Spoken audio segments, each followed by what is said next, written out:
Hey, everybody, welcome back to another episode of e-commerce documentation.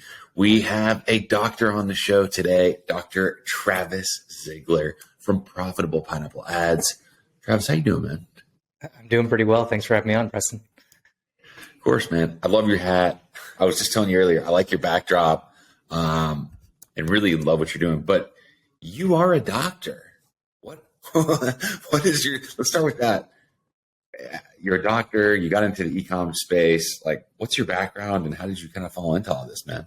Yeah, so my wife and I are both optometrists, and we graduated in 2010 and 2011. Started practicing with my uncle, and he has a practice. We had Dr. Zigler, and Zigler. There's four of us in this practice, so we went by our first name, of course. And about 2 years into practicing with him, I just felt something was off. It just wasn't what I wanted to be doing. And then it finally came to a head in the third and fourth year. And after 4 years of practicing with him, it was nothing against him. He was a great boss, great manager. I loved working for him. Something was off though, and it was just that entrepreneurial bug. And so I did the three things you're not supposed to do. I quit my job. I moved across the country. I moved from Columbus, Ohio down to Columbia, South Carolina. And we started two businesses. So we had two practices. My wife worked at one, I worked at the other. And I went from seeing 6 patients an hour at my busy practice that I came from my uncle to starting up 2 new practices. And we started seeing 1 patient an hour. So 6 patients to 1 patient an hour. I had a lot of time on my hands. Didn't know what to do with myself and my hands. So what do? You start another business. And took an online course called Amazing Selling Machine. I'm sure a lot of your listeners have heard of it. And learned how to sell on Amazon. And so we came out with a sunglass brand. We built that sunglass brand up to about $3 million per year. But we were just selling pieces of plastic. So there was nothing really fulfilling about it. And so we morphed that into a dry eye brand and serving dry eye customers. So people that had dry, irritated eyes and eyelids.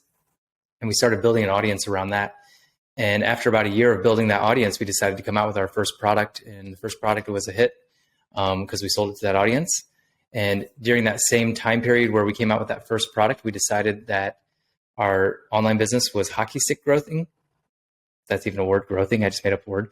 And our practice was just kind of a stable line, a normal line for business. You know, you're increasing 20 to 30% year over year.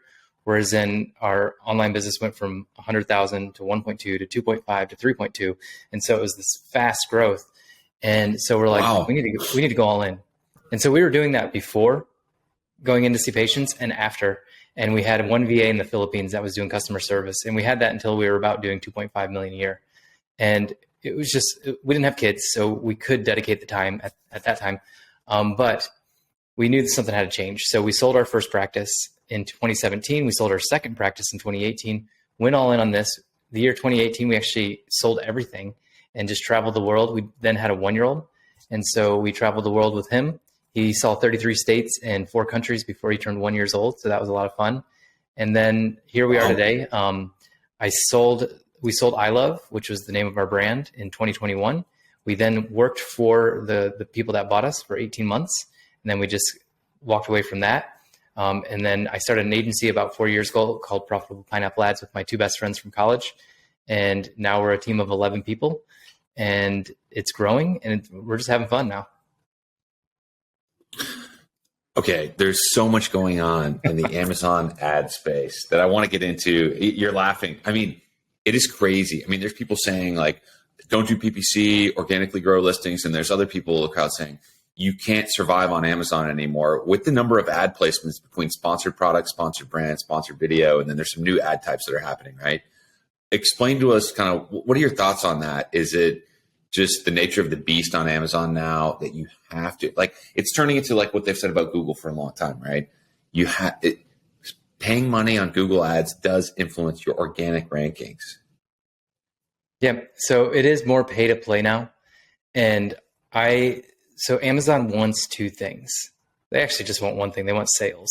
And that's all they really want. Because if they make sales, they're going to make more money. You're going to make more money. Their fees. Yeah. Yeah. Exactly. Right. And so sales velocity and conversion rate are the 2 biggest things that matter to Amazon. So if your listings have a high conversion rate with a high sales velocity, you're going to be high in the organic rank. Now, how do you get sales velocity? Traffic. You have to get traffic to your website or to your product listing page. And the only way to get traffic, if you just have a new product, is advertising. or an audience. So if you've built up a big audience, when we do a launch, we send our audience to it.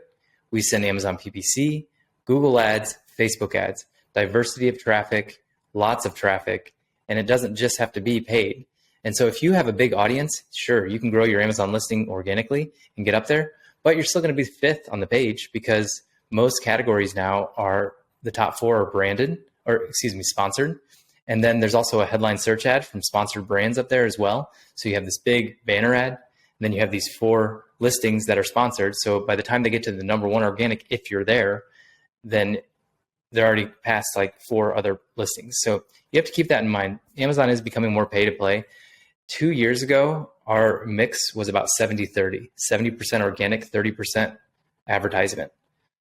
Now or last year, it was 50-50. So in 2022, it was 50-50, 50% organic, 50% sponsored. And we're kind of sitting early 2023, we're sitting in that mix as well, but it is becoming more of a pay to play platform. Now there's a lot of different channels of advertising out there for Amazon. Focus on sponsored products search ads.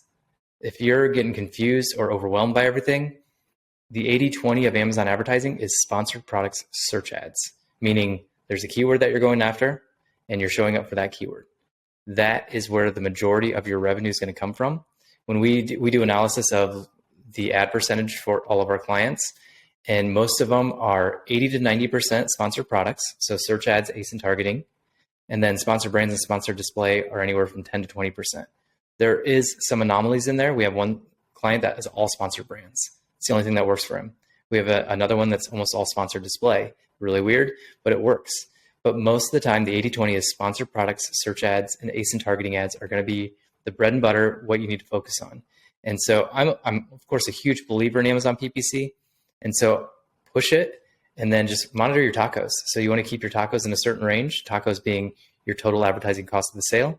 So how much are you spending for your overall business? And so really monitoring that and making sure you're seeing an entire lift of your business is the key thing.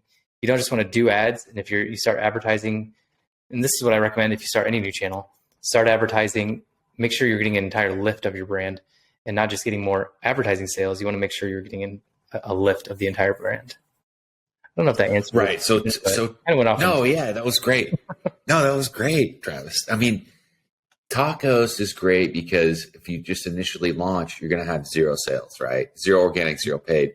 But as you start to scale on the paid ads, you will have that organic halo, right? And especially, I want to get your thoughts on this. From what I've seen, the Prime halo. Okay. So like you don't have a choice now. You have to use Amazon Prime, which is like fulfillment by Amazon, meaning you ship your products to Amazon and Amazon fulfills them, pick, pack, and ships your items to the customer in their Prime fulfillment centers with same day, next day, 2-day, right? The halo on that versus fulfillment by merchant, which is basically drop shipping. They take the order on Amazon, send it to you, and then you ship it to the customer. I've even heard from Amazon reps, it's a 2 to 3x. So you can't not do it in 2023. You have to do it. Because if you don't have that Prime badge and people are looking in your category, they're going to buy from your competitor. I need it today or tomorrow.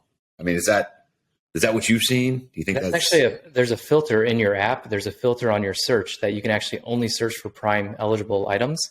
And the reason people want that is because they want it now. They don't want it in a week. They don't want the unknown because FBM listings, you just don't know because you don't know how slow the fulfillment center is going to be. You don't know if it's coming out of somebody's garage.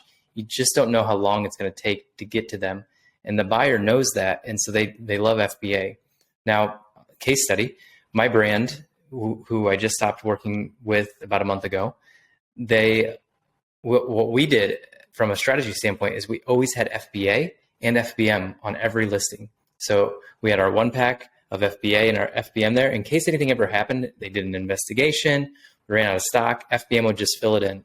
Well, sure. When we got taken over, they like to do just-in-time inventory. And I told them that just-in-time inventory does not work on Amazon because you don't know how long it's going to take them to check it in. So we stocked out a lot.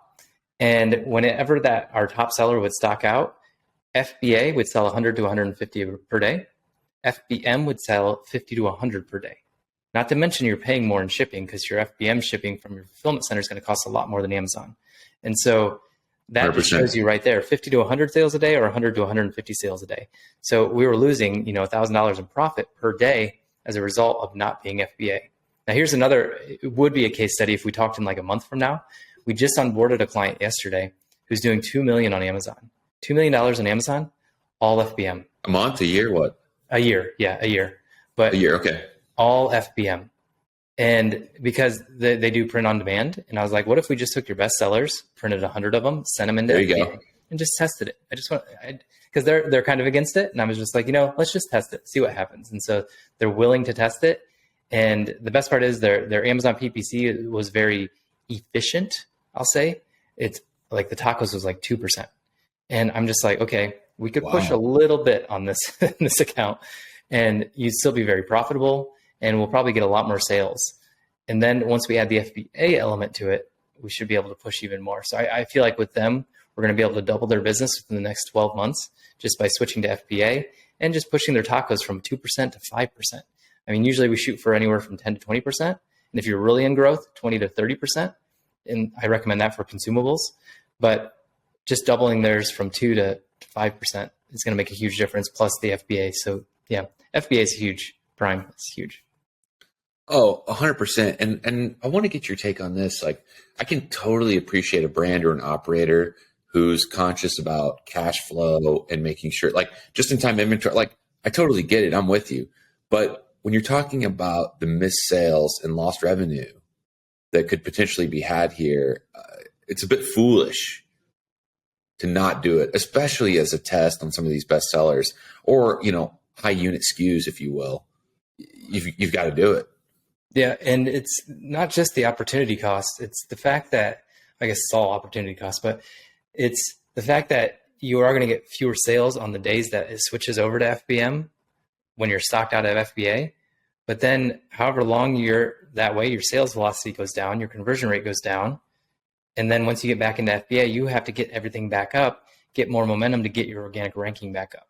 And so it's not just being out of stock and losing those sales. It's also how much more money and time and energy is it going to take to get you back to where you were before all that happened. Yeah, you're going to have to fight your way back. You've fallen off, right? You're going to have to fight your way back, tooth and nail. Okay, so I love what you've said so far. Let's talk about some I guess, more beginner level questions that an Amazon brand might ask you about that I'm sure you deal with all day. Like you're talking about tacos, which I think still a lot of brands aren't really sure exactly what that is, but you explained that.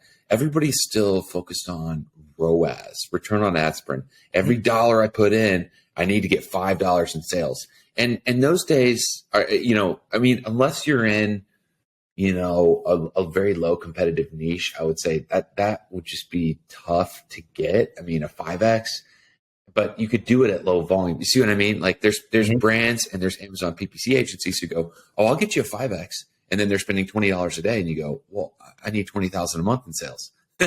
Or it's all branded. It's all trademark terms, right? For your brand. And you go, yeah, but it's all brand. I need non-brand. I need the terms people are searching for. And they go, well, we can't do it. But you didn't say that. Yeah, it's actually one of the things that drives me crazy. Yeah. So, I mean, there's so many scam agencies out there. I've seen it where people are paying $15,000, $20,000, $25,000 a month. They don't know what they're doing. They don't know how to structure campaigns. They don't drive results, and they actually do worse than an in-house marketing team or, a brand manager and operator was doing. Yeah. So what do you have to say to all that? Well, one of the big things that drives me crazy is in like all the Amazon groups that are on Facebook and everywhere else is the people that brag about their 15 to 20% ACOS. And it's just like, okay, that tells a small story. What's your revenue? Is your revenue growing? Are you pushing anything? Are you like, I'm sure you're profitable. It's one data point. Yeah. Yeah. Right. And so a 5 ROAS, so ACOS and ROAS are just inverses of each other. ACOS is advertising cost of sale. ROAS is return on ad spend. And so they're just inverses of each other. Now, when we take it a step further and say tacos, that's your total advertising versus your advertising cost versus your total revenue, not advertising revenue. And what you said earlier, you said it's a 50-50 split between paid and organic. So you need to be tracking basically your marketing spend to your total sales is essentially what tacos is, right? Yeah, and with all the changes that have been going on with Facebook, and I know we're talking more about Amazon, but with the changes that are going on with Facebook, Sure. we actually stopped tracking the ROAS on Facebook. And what we did instead is we tracked our overall increase in revenue and overall increase in new customer revenue. And so if we would do a Facebook ad and we'd see that overall revenue increase and brand lift happen, plus new customer revenue increase, we knew that ad was working, so we'd start to scale it. And so that's where like tacos can come in, is because when you start to increase your tacos, is the brand lifting overall? And I'll give you an example of this. Amazon DSP, demand side platform, another off Amazon PPC platform for advertising. It's display advertising all over the internet. And so with Amazon DSP, it will show you in their dashboard that you're getting a 5 to 10 ROAS. So every dollar you're putting into Amazon DSP, you're getting $5 to $10 back. But then the overall revenue hasn't changed. So it's like, what's the point of this advertising channel if it's not even causing an overall brand lift? Yeah. And so what happened there was our tacos increased, but our revenue stayed the same. So therefore our profit went down. But then if you just looked at Amazon DSP, oh, it's got a 5 to 10 ROAS. We can't turn that off. It's doing so well. So what do? We turned it off. And what happened when we turned it off? Absolutely nothing. And so that doesn't happen for all brands, but I just had a feeling that for our brand, it just wasn't causing lift. And so whenever you're implementing a new advertising channel, whether it be Amazon PPC, Facebook ads, Google ads, Bing ads, display advertisement, whatever you're implementing, YouTube ads, look for overall brand lift versus that direct results from that specific advertising channel. Because another example of this is we have a client that's spending a ton on Facebook ads, $15,000 a month. It's not a ton, but for the size of their brand, it is a ton. And the ROAS is like 0.5. So every dollar they're putting in, they're getting 50 cents back. But what we see is when they lower that, Amazon sales go down. And so Facebook is creating an overall brand lift. And so when we decreased the Facebook ad spend, tacos went down, overall revenue went down too, though, at a more significant rate because Amazon sales went down and Shopify sales went down. So we increased the Facebook ads back up. Everything went back up to where it was.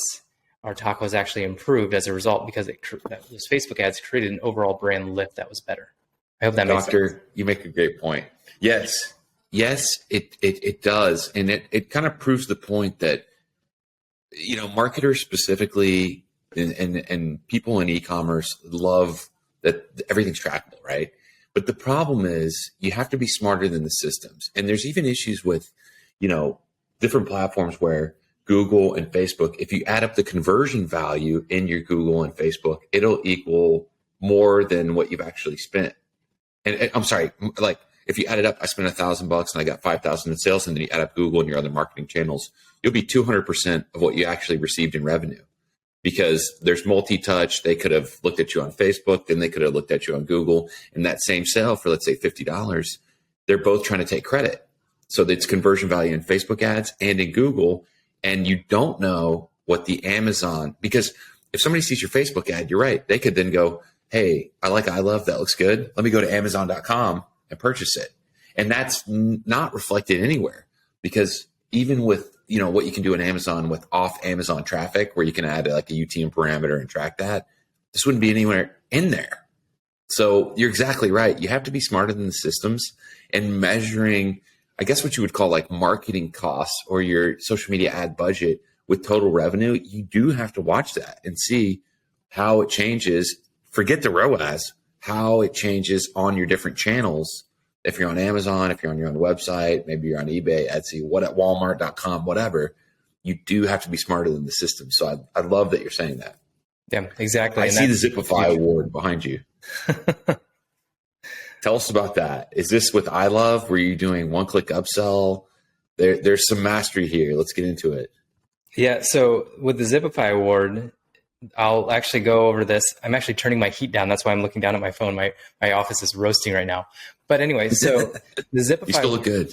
is $1 million merchant award. And we got this through using the app One Click Upsell, which if you have a Shopify store and you're not using an upsell, like post-purchase upsell app, Zipify is just one of them. One Click Upsell is just one of them. And you need to be using one, only because you're leaving sales on the table. Every order you drive to your website, you could be offering them something else. And I only have one product. If you only have one product, sell them more of that product. If you have one of it, sell them 3 of it as the upsell. But it doesn't make sense for mine to sell 3. Yeah, it doesn't matter what the product is. Some people will buy more of it. We sold sunglasses at the beginning, and we had upsells of 3 packs of the same sunglasses. Guess what? People just bought the sunglasses and then they bought a 3-pack. It works because they want them everywhere. And so don't be afraid to upsell people, because let them choose to say no. So that's the first thing I want to say about upsells. Make sure you have funnels in place. It's huge. It's going to add 20 to 25% to your bottom line. You can even do this on Amazon as well. But the Zipify award was actually a result of me focusing on our Amazon business. And so we focused 100% on audience building, and we pushed that audience to buy on Amazon. What happened as a result is, as we built our Amazon business, 20% came back and bought from our Shopify store. So our best year we did 4 million on Amazon, and we did $999,998 on Shopify that year. We missed it by $2. Oh, $2. man. It was $2 short of $1 million a year, but I don't care. It's not a big deal. They still we can round that up. It's fine. Yeah, they still gave me the award. So, but it was one of those things where I didn't focus on Shopify at all. All our Facebook ads, all our Google ads, all our Amazon PPC, all our Amazon DSP, all our audience, we'd push to Amazon, and as a result, we'd get spillover for that. So the takeaway I want you to have from that is, when we focused on Shopify for 1 year in 2019, our profit was at 0. We had 0 profit for the year. The next year, we focused back on Amazon.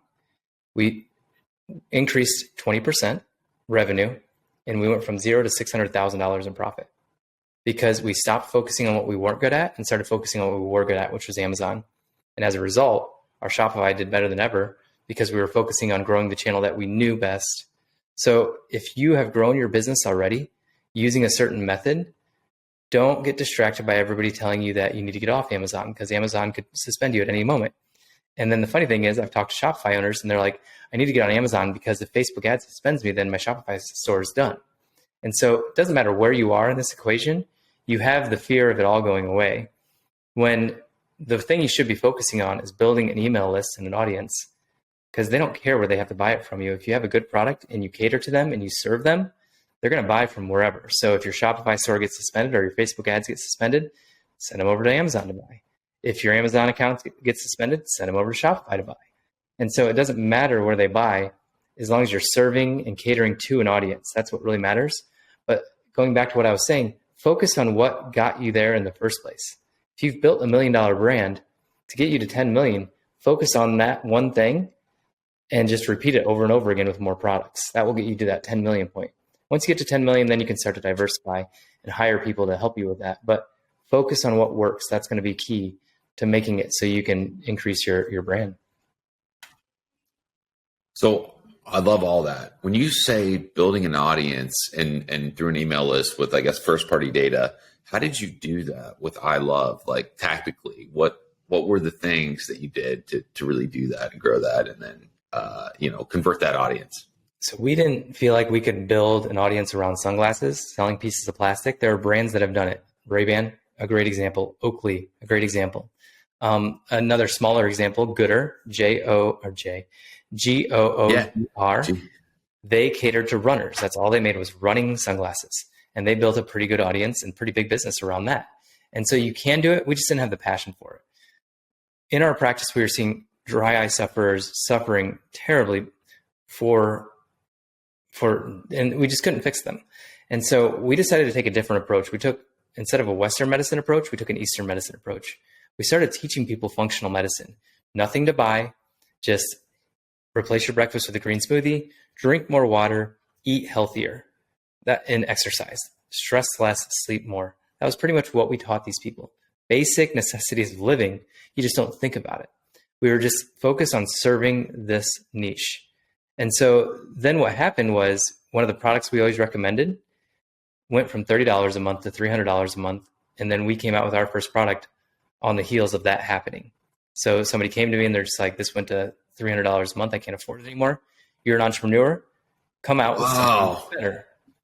And so we did. We came out with a $15 version of the same product when we thought it was even better. And maybe a little biased in there, but actually studies showed that it was actually a little better. But and then we started selling that product. And guess what? All those fans that we served for a year, they bought it, and we instantly went to like 100 to 150 sales a day on that product. No demand for that product. Nobody is looking for a hypochlorous acid eyelid cleanser. Most people are like, wait, you have to put hypochlorous acid on your eyelid, and that's how my dry eye is going to get better? So we actually had to educate people on how to use it and why they should be using it. And our conviction over this product led to them wanting to buy. So going back to your question, which I go off on tangents, how did we build this audience? We did it two ways. We just created blog content around problems that we wanted to address. Dry eye, blepharitis, which is inflammation of the eyelids, styes, which are eyelid bumps. We created blogs around that. We focused Google Ads over to those blogs, and all those blogs that talked about our products to then go over and buy on Amazon. Meanwhile, on the blogs, we have a lead magnet on there to capture their email addresses. We started doing that in 2017 and just kept building it all the way up until 2021 when we were acquired. And we built our blog up to about 200,000 hits a month around dry eye. And our email list was growing by 200 emails a day. And all we did was then put them into a drip sequence that just served them. It taught them, replace your breakfast with green smoothies, drink more water, sleep better, stress less. That's going to help your dry eye more than anything else. Oh, by the way, we have these organic and natural products. We have this organic and natural face wash, eye cream, eyelid cleanser, eyelid wipe, warm compress that you need in your dry eye journey that can help you along the way. And so we just focused on constant service. And that's how we build our audience. We also built the email list, but we also built a Facebook group. It's got about 20,000 in it right now. And it's called the Dry Eye Syndrome Support Community.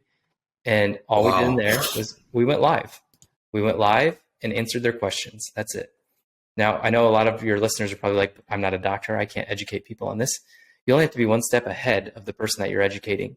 So a second example of this is actually for the people that are on the video, we have a 2 Comma Club award because of our agency. We did the exact same method with our agency. We came out with a free Amazon PPC masterclass, which is still free. It's at profitablepineapple.com. And it's probably one of the best PPC masterclasses out there, paid or unpaid. And we gave it away for free. We started solving problems that our audience is looking for. We then drove Google Ads to these blog posts. We had a pop-up for that free Amazon PPC masterclass. They get on our email list. We then put them in a drip sequence. I email a lot, by the way. So if you guys get on my drip sequence, you'll probably get an email every day, but I only email on weekdays. So you get Saturday and Sunday off. And then we built a Facebook group for that. Facebook group's now at 2,000. Email list is probably around, I think it's around 8,000 right now, but I don't need a big email list. Our I Love one was making 200 a day, and we got it up to about 140,000 when we sold. This one's only making 5 to 10 a day. But the big difference is average order value. Average order value for my agency is 15 to 20,000. Average order value for I Love is $25, lifetime value of 300. So we don't have to acquire as many leads, and plus it costs a lot more to get them on the blog. And so we just literally addressed problems that our target demographic has, drove Google Ads to that problem on a blog post, captured them with a lead magnet, catering to a problem they have, and then we just continue to email them over and over again, have them join other channels, follow me on YouTube, join our Facebook group. We actually just started a private community in January of 2023. And that private community's already got 500 members or 430 members, and it's free. Wow. But we have a paid version as well, and that paid version already has 75 members, and it's $100 a month at the time of this recording. And we made that cheap on purpose because we're just moving you up the value ladder. Free to a little bit of payment to then hiring us, and then our fourth step in the value ladder is we buy into your brand and we get equity. And so, again, going back to your question, main way we built the email list was lead magnet, Google Ads to a blog post. That was the main way. Tangents, man, tangents. Yeah, no, that was all great, man. And Travis has sent me a bunch of great links. I'm going to post them all in the show notes below. So if you're just listening, don't worry, everything's in the show notes, and you'll be able to check everything out. So congratulations on the 2 Comma Award Club. That is for your Amazon agency, Yeah. Pineapple Ads, right? Profitable Pineapple Ads. Okay. Yeah. And so this methodology that you just walked us through, this still works. You would still do this today. You wouldn't do anything different. It sounds like you've done a variation of this a couple times. Did it for I Love. You've done it for Profitable Pineapple Ads. I mean, this is, and the beauty of it is you're providing value. There's so many people who ask for money or something from you up front without providing any value. You're providing all of this value up front. You're sending all this content via emails. You're telling them everything. And then people reach out to you. They work with you. You're building a community. Yeah. So I ask for sales. Yes, I do ask for the sale every once in a while. But if you focus 100% on service and just focus on serving a person and focusing on serving a person that you actually want to serve, then it will never feel like work, and you will never feel like you're actually struggling, because it feels good. Like, I'm on this podcast right now to serve your audience. And if you guys come over and take my Amazon PPC masterclass or you hire us, that's great. But I'm not doing it for that. I'm doing it just to serve, because I love to teach and I love to serve. That's the 2 main things. We didn't get into this, but the main reason we started our online business was to pay for our mission trips that we do down in Jamaica. So we go to Jamaica once a year. We go to that's great. Other third world countries 2 times a year. We've been to Mexico, Peru, Ecuador, Turks and Caicos. We've been all over the world. And we do eye exams, sunglasses and glasses. And we do surgeries as well down there. We wanted to start an online business to pay for that 1 mission a year. So we needed $10,000 a year. And of course it changed and did a lot more than that. But service has always been in my background. I always focus on serving people. And that's all that really matters, because when you serve people, that's when you're going to be happiest. We're all chasing happiness. But if you want true happiness, all you have to do is serve somebody. Be kind to somebody, serve them, and happiness will come. When you start to extract from people, it feels icky. It feels gross. Yes, I do ask for sales, but I do it from a service heart and from a place where I feel good asking for the sale. When I get on calls, I still do the sales calls for our agency. When I get on a call, it's mostly me interviewing that person to see if I want to work with them. If I don't want to work with them, if they don't have the same kind of methodology that I have, same kind of values that I have, then we won't work with them. One of the questions on our application form is, what is your why? And if you put financial freedom or I want to make a lot of money, I'm not going to work with you. I don't care about that, because you will make the money. And what happens then? You're going to be miserable. But if you focus on service up front, you already have your mission in place. The money will come as a result. And when you do get that big payday, when you exit, nothing changes. Nothing changes, because you're still focusing on that service and your main mission in life, which shouldn't be money. Because if you're just doing your business for money, you're not going to do that well. But if you do your business from a place of service and that you want to be there, your business is going to do better. And you're not going to want to sell it because you're having so much fun. I love the agency because I get to serve entrepreneurs. I get to hang out with entrepreneurs. I started it with my 2 best friends, and we just get to travel together. We went to Hawaii for the executive meeting this year, and it was terrible. We got to sit on the beach and do our business plan, and the business paid for it. So make your business one that you want to stick with and that you don't want to sell, and then more money will come because you're focusing so much on that service that you want to be doing. Yeah, 100%. Nothing to add there. You said you got some good tactical stuff for me. What do you have, Travis? You've done so much amazing stuff here with I Love, your agency. What do you see Amazon brands getting wrong? What do you do when you go in and start to really move the needle? Give us the juicy details. Yeah, so let's get tactical. So the biggest thing that I see Amazon sellers do wrong is that they're focusing on too many strategies with their PPC. And so they're trying to implement my strategy, which is completely different from Lee Ron's agency, which he's a friend of mine. He has a completely different strategy. Is he wrong? Am I right? Of course. No, not the case. We're actually, we both have good agencies. We both have good strategies. They're just different. And so you have to find a strategy and focus on it for at least 3 to 6 to 12 months to really see if it's going to work for you. Does mine work for everyone? No, it doesn't. But usually when I take a look at your account, I can figure out if it's going to work for you. So the second thing is focus on the 80-20. 20% of your inputs every day produce 80% of your results. 20% of what you do on a daily basis for your business will produce 80% of your results. How do you apply this to Amazon or e-commerce in general? 20% of your products are producing 80% of your revenue. Focus on the 20% of those products, and everything else will fall into place. So when we take over a client's account, they're trying to equally advertise across all these different, let's just say 10 products, 10 different products. What we do is we wipe out 8 of them. We don't completely eliminate them or anything. We just stop advertising for them. We focus on the top 2 products and just put all the budget behind that. Because what that's going to do is it's going to increase your sales velocity, increase your conversion rate, hopefully, or it might stay the same. We might do some other things to increase conversion rate, but it will increase your sales velocity, push you up in the organic rank, increase your profit. We now have more profit. We can now go after the other products as well. But what happens is people start to know, like, and trust your brand. And if you don't have a brand that's know, like, and trustable, I made that word up too, then I like it. It sounds good. It sounds real.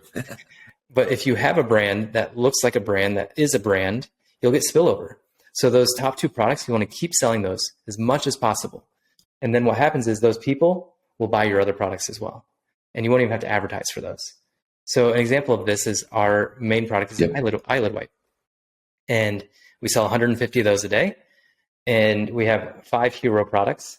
But what happens is after they've tried our eyelid wipe, they'll buy our eye cream and our face wash and our hypochlorous acid spray.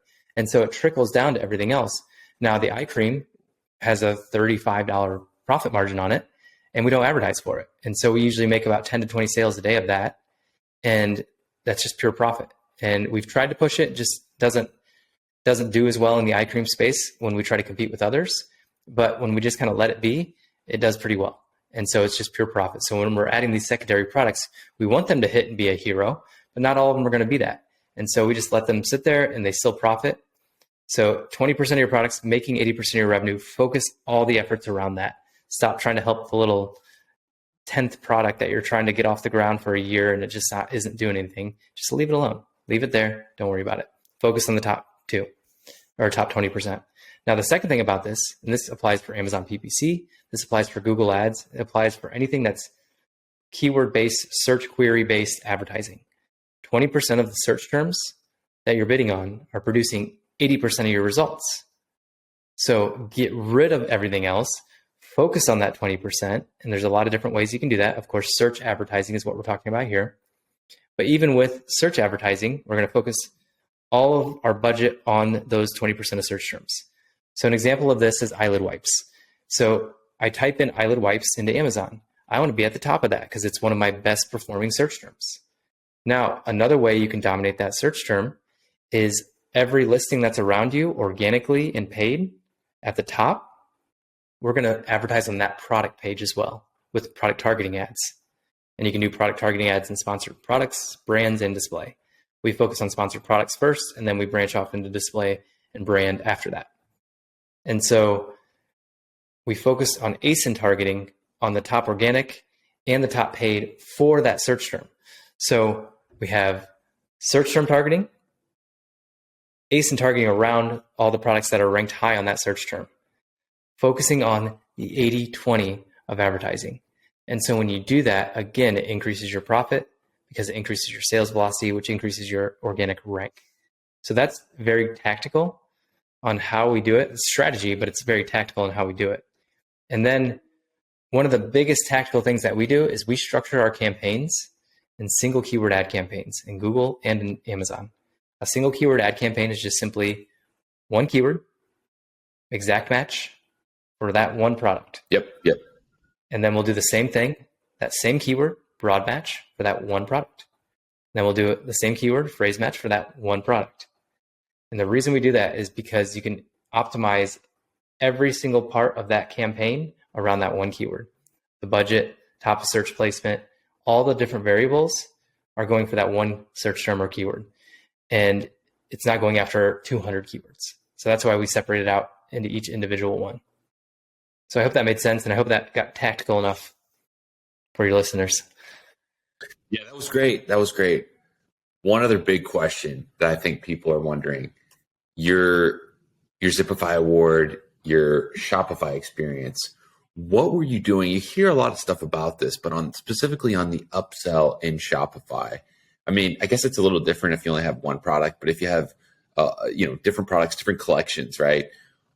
In tailoring that upsell to specifically what what was purchased based on complementary products and other lifetime value data of what they buy next. Do you have any insight, tips, tricks, practical advice there?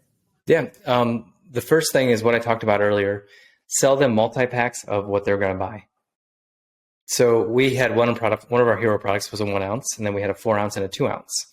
And the first upsell was always the 4 ounce bottle, because we want to get them off the market as long as possible and make that sale as profitable as possible when we have them right there purchasing. So I always recommend multi-pack variations or bigger bottles. So if you have a 30-day supply of a supplement, sell them a 3-pack or a 6-pack. Go for the 6-pack right away and then downsell them to a 3-pack. But of course, give a discount. Now, if you have multiple products, which we do, is we always do that first, multi-pack, because it works incredibly well. It's like 5 to 10%. We'll take it. And if right after that, we'll then start selling them bundles.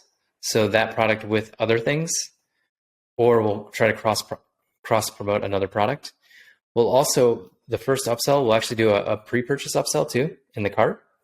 And on the pre-purchase upsell, we usually put a new product there, and we'll give them 50% off because we want them to try it. And so that's the pre-purchase cart. But post-purchase, we always just try to sell more of what they've already bought. And then we'll add some bundles in there as well. And so the best way to look at that data is if you're on Amazon, look at the frequently bought together area. And if you have a product, look at your product page and see what's frequently bought together. And that's where you can start by creating bundles or creating just that singular upsell. Now with one-click upsell, it's changed so much. I was part of their beta group many, many years ago. You can actually create multiple upsells on one page. So like the first upsell will show 3 different products that they can choose from. Yeah. So you can test multi-pack variation. So like a 3-pack versus a bundle versus just the same product they just bought. And so you can test. And the key thing with that is just keep testing. But if you want to look at data, look at Amazon, look at a product page that's similar to your product, or look at your product if you're on there, and just look at the frequently bought together. And that will tell you what you should upsell. That's beautiful. Thank you, Dr. Travis Zigler. Is there anything else you wanted to say before we wrap up? I know we're way over time, so I appreciate it. Yeah, no problem. This is fun. I had a lot of fun today. And yeah, if you guys want to get a hold of me, just head to profitablepineapple.com. We have a free audience building course and a free Amazon PPC masterclass there. And if you're interested to apply to work with us, you can do that at profitablepineapple.com as well. That's it, everybody. We're wrapping up. Thanks, Travis. Talk to you soon. Thanks, Preston.